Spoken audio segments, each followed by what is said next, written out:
everyone. Chill Girl Chrissy here, Alderman in Ward 6. Welcome to the Chill and Heal Show. We are here to fuel your mind, body, and soul with goodness. Open up, share, be real, be raw, overcome, let go, and simply live a joyous, chill life. And I am in studio with DaSean Greene, who is an extraordinary magician and motivational speaker, and only 22 years old. I met him at Bravo. I just happened to pop into Bravo to get a gift card at Christmas time, and I saw a good friend of mine, Michelle, and welcome, DaSean. It was such a blessing to meet you that day. Thank you. Yes, I was going out for lunch with Michelle. She was taking me out and talking to me, and that's how we bumped into each other. So I'm so glad I met you. Yeah, and so Michelle is... Yeah, she's the CEO of Webster House. Okay. And a good friend of mine. She does a lot. I mean, I think she wears probably many hats, but She does. She wears many hats. So that's why I was like, okay, what is her official title? I'm like, I should have double checked that. But she is the CEO. And she clearly believes in you. And I was so excited to be introduced to you. And then it was like the sweetest thing. You did a magic trick. Do you happen to have any coins today? I actually do. I brought with me a poker chip here. Oh. Yeah. So could you do me a favor? Could I Yeah. borrow this hand? Yes. All right, so see the poker chip? I want you to put your hand up a little bit. Don't Okay. move. And just like that, it falls right off your shoulder. We'll do it one more time here. I'll go like this. It ends up disappearing and again lands right on your shoulder. Now, sometimes a coin can fall down, but sometimes it can also fall upwards as well. It's the strangest of things. So this is what happened at Bravo. It was amazing. Oh my gosh. Thank you. Thank you. Thank you. I mean, I was just like so blown away. So you have had a journey, an inspirational journey. I have.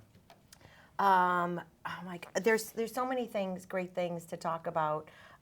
First of all, I'm so impressed with your kindness. You're a gentleman. The way we spoke that day, I can tell and feel your heart.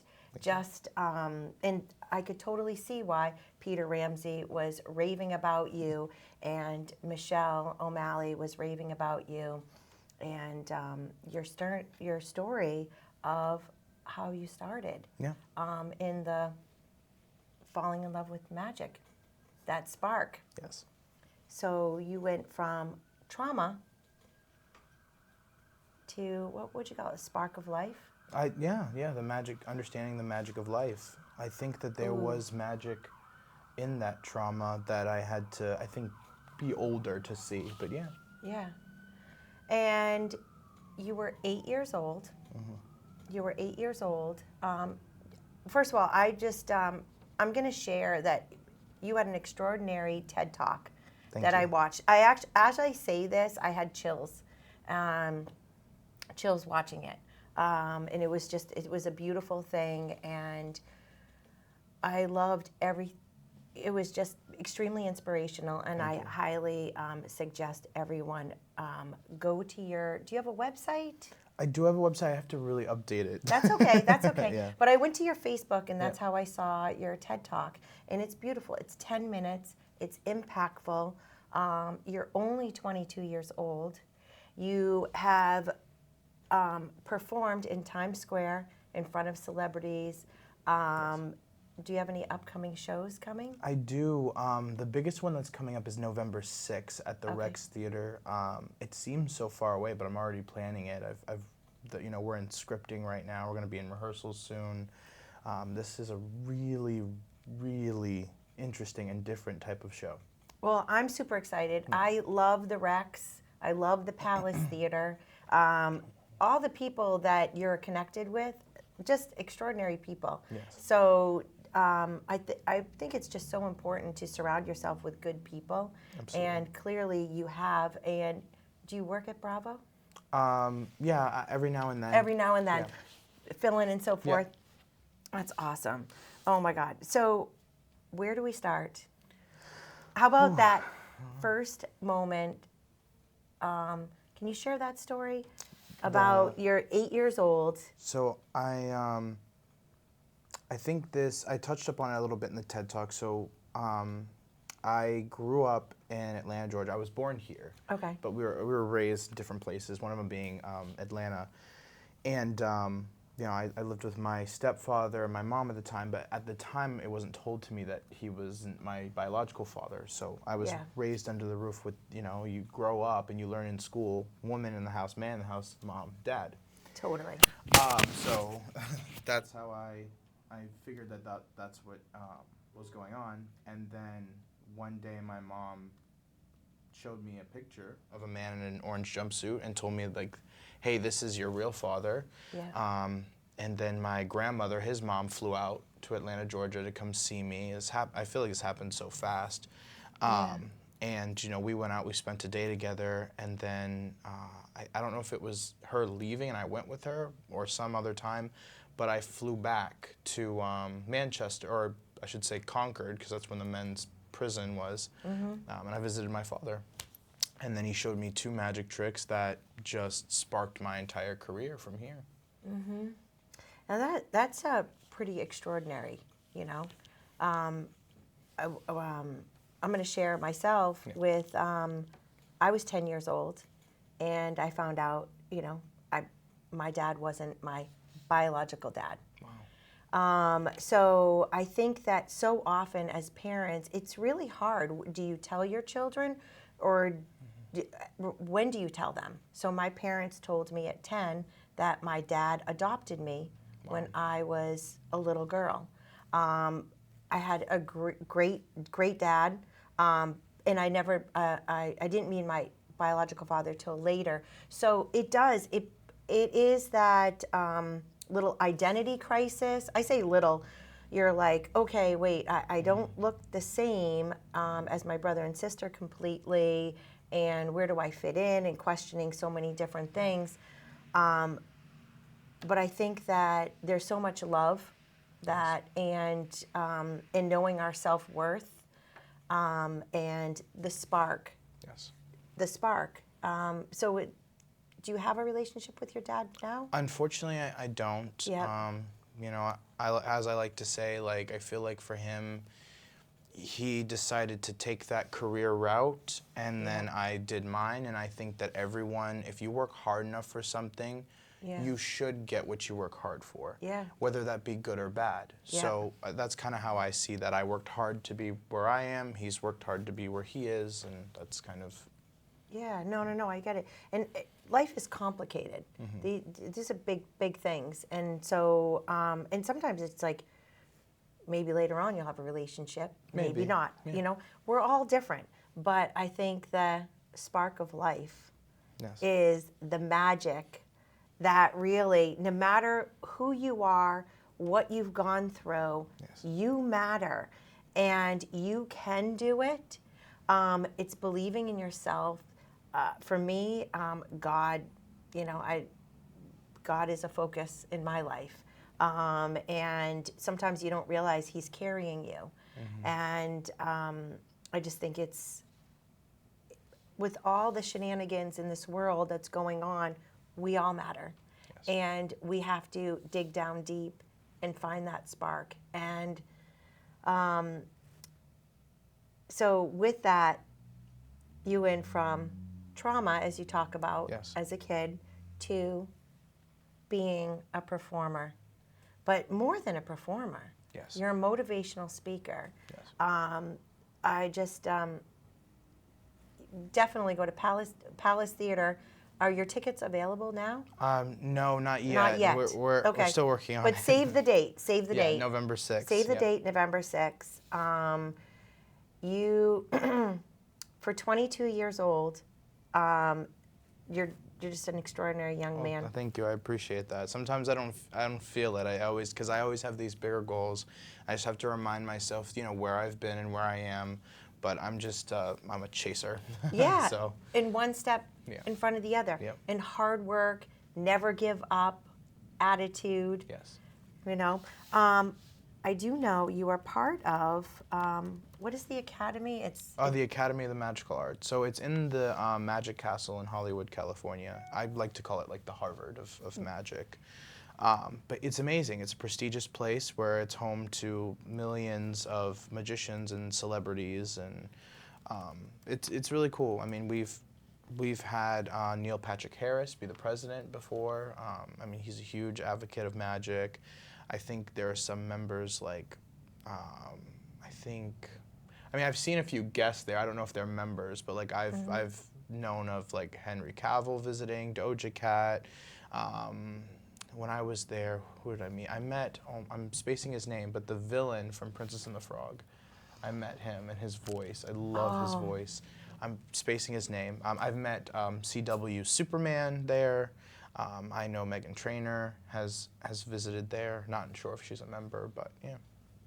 So this is, like you said, Harvard? So Yeah, it's like the Harvard of magic, yeah. The Harvard of Magic. And you belong. Yes. And how did you go from that moment, that first magic trick, to there? So it actually happened a few years prior to me becoming a member. I found out that they had a junior program. It actually happened as a joke. So someone said like, oh, did you go to like Hogwarts or a magic school?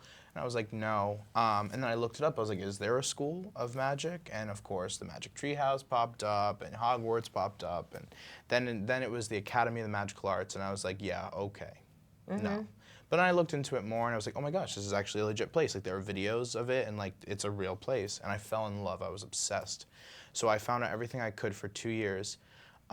And then I remember doing an application, but at the time, if you didn't live in the area, you couldn't be a member, a junior member. And it made me sad because I lived in Manchester at the time. So of course I asked my mom if she could help me or move me out there, whatever. The answer was no. And then I'm sure she wanted her baby clothes. Yeah. Being a mom, I just she didn't want to ship me out there. Second, and I was I'm like, not going to send my son all the way out there. So I wanted to live out there so I could be close to the castle. Didn't happen, and then COVID hit. And then I was told that the first ever online. So I was a part of the group that made history in the castle. We were the first ever online international junior member, so I was a part of that group. So it was really great. As soon as I found out, I did the application, and then you have to do, an audition because you can't just be in there. And the cool thing about it is that you have to already be really good, and then they teach you how to be even better. Yeah. But unfortunately, so they it's like don't. next level masterful classes Yes. for magicians. Yes, lectures. You get access to like the most powerful and most smartest and famous magicians. They come in the lecture, the juniors, and they help you become a better seller, performer, just all around business, individual, entertainment business. That's so amazing. Yeah. That is really awesome. Great. So with where has been your favorite place to perform? I mean, it's got to be kind of hard because I see that magic brings you so much joy. Yes. Oh, where? You know what? I'm going to say it's tied between Vegas and actually here at the Rex. I've performed a lot of places, Hawaii, Philadelphia, and Boston, some other places. I do like Boston too. That venue was great. But the Rex, I don't know. I was just talking about the Rex to my friend the other day. Warren is amazing. John knows I'm a huge John fan. He's the lighting and sound guy there. They are. I just love the Rex. Yes. You feel the good energy. Yes. It's historic. And they take really good care of you as a performer. They really do. So that's so awesome. I just love it. Peter Ramsey. He was Citizen of the Year last year. Peter Ramsey is amazing. He's just amazing. Yeah, he's the president. I think I saw something where he's stepping down next year. Yes, next year, but he'll stay on throughout the year. I'm very lucky that I've gotten to meet Peter. Peter actually gave me the chance. We spoke at like an event outside of the palace. I think it was Shop the Block. Okay. Yeah. And someone introduced me to Peter. Me and Peter went to the office, and we talked about what it would kind of look like for me to perform at the Rex, and then he told me to come back. I think it was a week or two later, and we started having a full-on meeting about what the actual show would look like. So it was great. I love it. I love it. All right, so November 6th. Yeah, November 6th. Definitely hold the date. Save the date. And this is what I'm excited about this show the most over the last show was I'm doing a complete rebrand. Okay. So I'm doing magic differently. I'm redefining what magic will be like in the future. I do love the pick a card, any card, and the coin tricks and things, but I wonder, can we use that as a visual aid to tell meaning, to tell stories of what it is to be human? So this show is about unity. It's about what it is to be human and using tricks as just a visual aid. Yeah. So I plan on making the first time ever in New England a real magic show where there's 90% real magic and only 10% tricks. Wow. So it's going to be very fun. I love it. The energy, the unity, Yes. really lifting people up. So with that first coin trick, and it sparked your Yes. love for magic, how has that, like, it brings you joy, Yes. but it also seems like it brought you healing. Yes. Can you share a little bit about that? Yeah, so for me, I think it took a little bit, though, to really understand. I think, if I'm being honest, it was learning how to do magic and then becoming relevant in high school. And so I kind of had a niche in stuff that no one else was doing, so it kind of put a lot of attention on me, which I enjoyed. And then it became about attention, attention, attention, attention. And then there was this part where I was like, no, I want to care more about the audience, what the audience wants to do. And so, like, and then I realized I'm nothing without the audience, because at the end of the day, I could do magic in the mirror. I mean, I have to practice in a mirror. I could just do that and never leave out the house and just, you know. So why am I doing magic? What is my role? It's not to do it for me. Although I love doing it, it's not for me. Because there are maybe one or two tricks I do in a show that me personally, I absolutely can't stand. Because I know how it works and it's not challenging, but the audience reactions to it is just amazing. And that's what matters. Versus doing a trick that I love so much, like physically doing, nobody cares. You know, and that's fine. I do tricks on myself. I do. Like the tricks that I know no one would like, that I like mechanically doing, I'll do to myself. Yeah. But the ones I do on stage or in person always are for the audience. And then the healing part too, it's not actually just mentally healing. It's weird. So I had a coughing spell. It was like 2 years ago around June. It was around my birthday. I remember it. When's your birthday? June 3rd. June 3rd. Yeah, June 3rd. June 3rd. So I'm surrounded by tons of June babies. Oh, really? Yes, my daughters are June. Oh, wow. Yeah, lots of my best friends. Oh, yeah, that's awesome, June yeah. babies. So I'm like, it's the June baby club. It's a good month. I mean, I'm a little biased, but it's a good month. No, I am too. I'm a January baby, so. Oh, wow. Awesome. Yeah, no. That's right at the start. Yes. So I have this coughing spell in like the first week of June, so of course it goes through my birthday as well. And me and my friend were going to a park. It was the Rimmon Cup? Yeah, Yeah. like the On Rimmon the west area. side? Yeah. We were there and there was a bunch of people playing basketball and I'm just coughing. I can't get one sentence out without coughing. Yeah. And these kids recognize me. They go, "Oh, Magicman, like show us a trick." And I'm like, "Oh my gosh, I don't even know what I'm gonna do," because I can't even like do anything. I'm coughing. But of course I have my cards on me. I start doing tricks and I notice I'm there for 5-6 minutes, not one cough. Ooh. The entire time I'm performing, not one cough. And I promise you, as soon as I left them, my friend got the coughs again.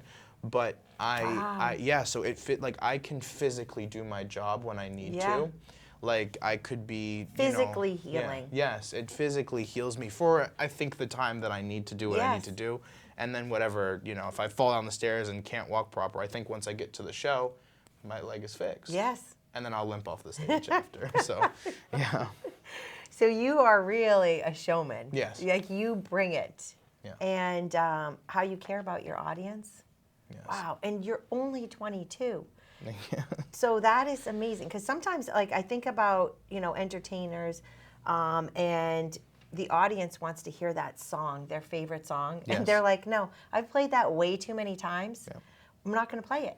And I see that, and I Yes. can understand where they're like, oh, I'm sick of it. But if the people are buying the ticket, they want to hear that legendary song. So give it to them, So for you to be a wise soul. Thank you. Wise, old soul, and to know that and to want to bring joy, and be brave to share your story. Really connects with people, lifts people up, and empowers people that they can do this too. Yes. You know, maybe magic is not their thing, but it's something else. Maybe they're supposed to be an artist, a painter, another kind of emotional, motivational speaker. Yes. They want to be the best hairstylist. You great hair. Whoever your stylist is, great. And I'm a stylist, so great hair. You're welcome. Thank you. So that is really something special. Yes, thank you. That's what I want, though, and I'm glad you said that. I want people to feel as if that they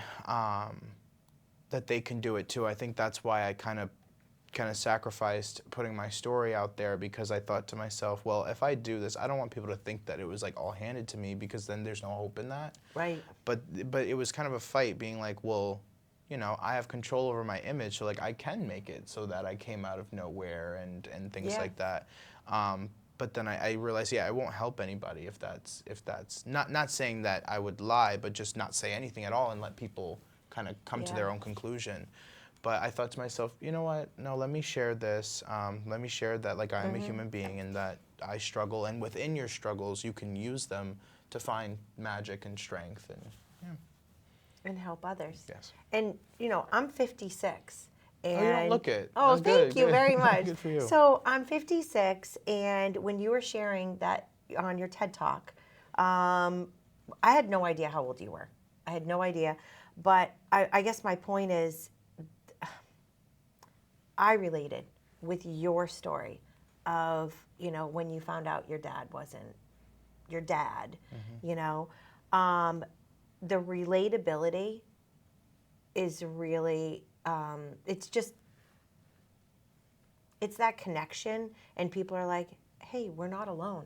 Yes. Because we think that one situation affects only us, when I would have never known like what you went through.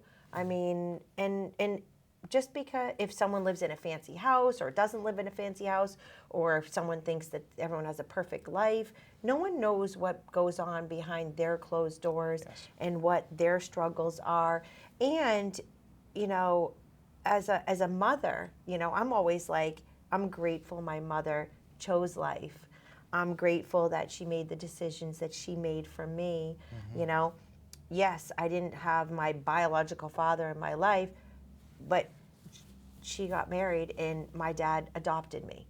So then, and he was a blessing, and I don't feel any different. So everyone's circumstances are different, and if we can find the blessing and the positiveness, even if we're like, well, you're not my dad, don't tell me what to do. Do you know what I mean? Kind of like I could have had that attitude with my dad once I found out, but I didn't. I guess my thing is finding the blessing.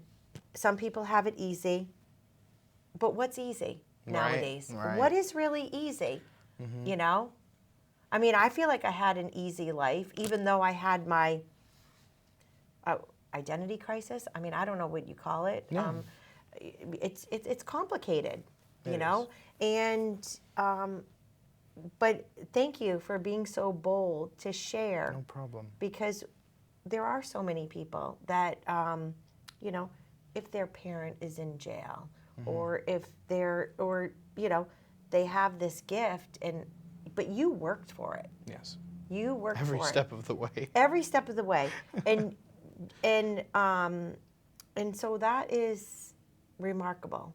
And I want to go back to Yes. your story and all of that, like her having you, and then this man taking on the responsibility and raising you. Yeah.